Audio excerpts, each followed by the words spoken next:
শিক্ষার্থী বন্ধুরা, আমরা চলে আসলাম 5.1-এ 3-এর ক্ষতে, অর্থাৎ 3 নম্বরের খ নম্বর অঙ্কটা করব, অর্থাৎ ভগ্নাংশের যোগ। দেখো শিক্ষার্থী বন্ধুরা, আমার খাতার মধ্যে উঠানো আছে a by BC plus B by CA plus C by AB. এটুকুর কী করতে হবে? যোগফল নির্ণয় করতে হবে। তো এই ভগ্নাংশটার যোগফল নির্ণয় করতে গেলে আমরা জানি ভগ্নাংশের যোগ অথবা বিয়োগ করতে গেলে আমাদের কী করতে হয়? প্রথমেই লসাগু বের করতে হয়। তাহলে আমরা লসাগু বের করবো। কার লসাগু? বিসি।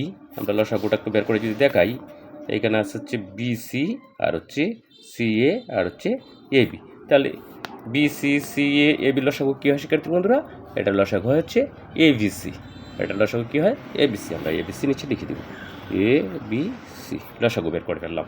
তো আমরা কী জানি শিক্ষার্থী বন্ধুরা? লসাগু বের করার পরে লসাগু বের তাহলে এ বি সি লসাগু বের করে ফেললাম। লসাগুকে কী করতে হয়? প্রত্যেকটা ভগ্নাংশের হর দিয়ে ভাগ করতে হয় এবং লগ দিয়ে গুণ করতে হয়। তাহলে হর দিয়ে ভাগ করি, অর্থাৎ বি সি দিয়ে যদি ভাগ করে দেখো, এখানে বি আর সি আছে, তাহলে ফল হয় এ।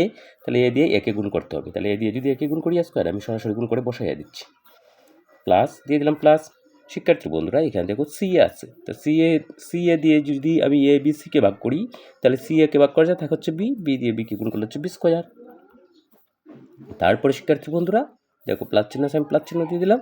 এইখানে আছে এ বি, তাহলে এ বি দিয়ে এ বি দিয়ে যদি এ বি সিকে ভাগ করি, তাহলে এ বিকে ভাগ করা যায়, থাকে হচ্ছে সি। আর সি দিয়ে সিকে গুণ করলে শিক্ষার্থী বন্ধুরা হচ্ছে সি স্কোয়ার। দেখো শিক্ষার্থী বন্ধুরা, এখন কিন্তু আমরা এইখানে কি করতে পারি না, এইখানে আমরা সদৃশ্য পথে স্কোয়ার আর কোথাও নাই, বি স্কোয়ারও আর কোথাও নাই, সি স্কোয়ারও আর কোথাও নাই, কাজে এইগুলোর যোগ অথবা বিয়োগ কিছু করতে আমরা পারবো না। তো এটা এইভাবেই রাখতে হবে।